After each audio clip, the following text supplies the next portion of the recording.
Flota e transportit interurban të qytetit Vlorës është prekur ndjeshëm nga çmimi i naftës. Drejtuesit e autobusëve të linjave ndërqytetase tregojnë se çmimi i karburanteve kaq i lartë ka detyruar ata të shkurtojnë oraret. Shoferët thonë se kur shohin që nuk ka pasagjerë në stacion, nuk nisen, duke spostuar orarin me atë tjetër të përcaktuar. Sipas tyre, pasagjerët janë shumë të paktë, duke bërë që të mos përballojnë dot kostot e karburantit. Shoferët tregojnë që po shkojnë drejt falimentimit, pasi nuk ndryshojnë dot as çmimet e biletave, pasi rrezikojnë të mbeten pa klient. Deri tani, po mbijetojnë çmimet nuk kanë lëvizur asnjë lek. Po ndryshimi i biletave deri tani nuk ka. Po normalisht edhe ne shikojmë të shtojnë oraret për arsye të sezonit, por deri tani nuk mundemi sepse nuk e përballojnë dot. Tani vështirësitë janë bërë të një ora më terminali këtu janë shpret mes rrugës. A urbani nga ka arruar fare, se ekziston më, bastia që do nga binte kushtet e komoditetin këtu, as ju kujtua më, as gjaj që për momentin, na futën këtu, na lanë ashtu. Nuk mund të arritën biletën e sipas ditë për ditë sipas naftës, nafta sot ullet nëse ngrihet.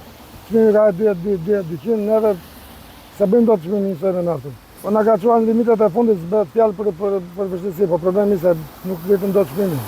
Nuk do të me qytetarin, se tani ne e bie që jemi dora që kemi të kontakt direkt me qytetarin dhe neve jemi shumë, po shumë fare në vështirësi për punë biletës.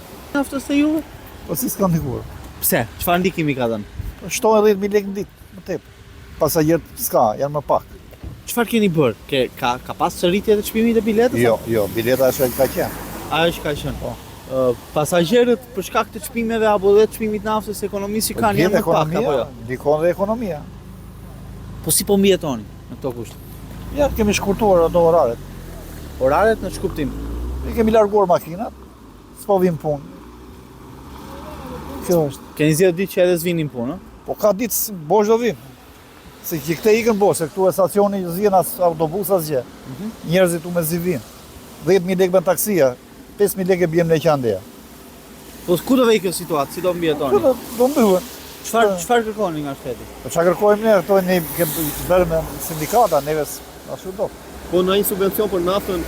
Nuk dim asgjë, deri tani asgjë. Ndërkohë që edhe pasagjerët janë të prekur drejt për drejt nga çmimi i karburanteve, ata tregojnë se sa herë që duan të bëjnë udhëtime jashtë qytetit, zgjedhin furgonët apo autobusët interurban. Sipas tyre, kostën e udhëtimeve me makinë jashtë qytetit nuk e përballojnë dot, e kështu gjejnë mundësinë më të lirë të transportit. Pavarësisht se çmimet e biletave i konsiderojnë të larta, thonë se në krahasim me harxhimin e karburanteve janë tepër të ulta. Nafta s'ka ku të vej më, shumë e keqe. Unë kam, vetë një vetor, e kam mbyllur.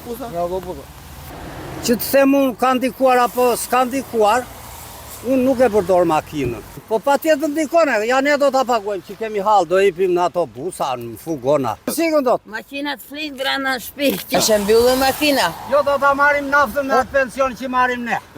Asi njes me ballojmë dot. Vajti donatja 3.000 lekë kilja. Speska po. Se di qeveria. Me fugona do t'i ipin fugoj do shkojmë Berat. Ndërkohë që çmimet e naftës janë në rritje ashtu si në të gjithë vendin, edhe në Vlorë mungon mbështetja për drejtuesit e linjave të transportit interurban, të cilët nëse situata do të vazhdojë të mbetet e tillë, paralajmërojnë pezullim të udhëtimeve apo rritje të çmimit të biletës.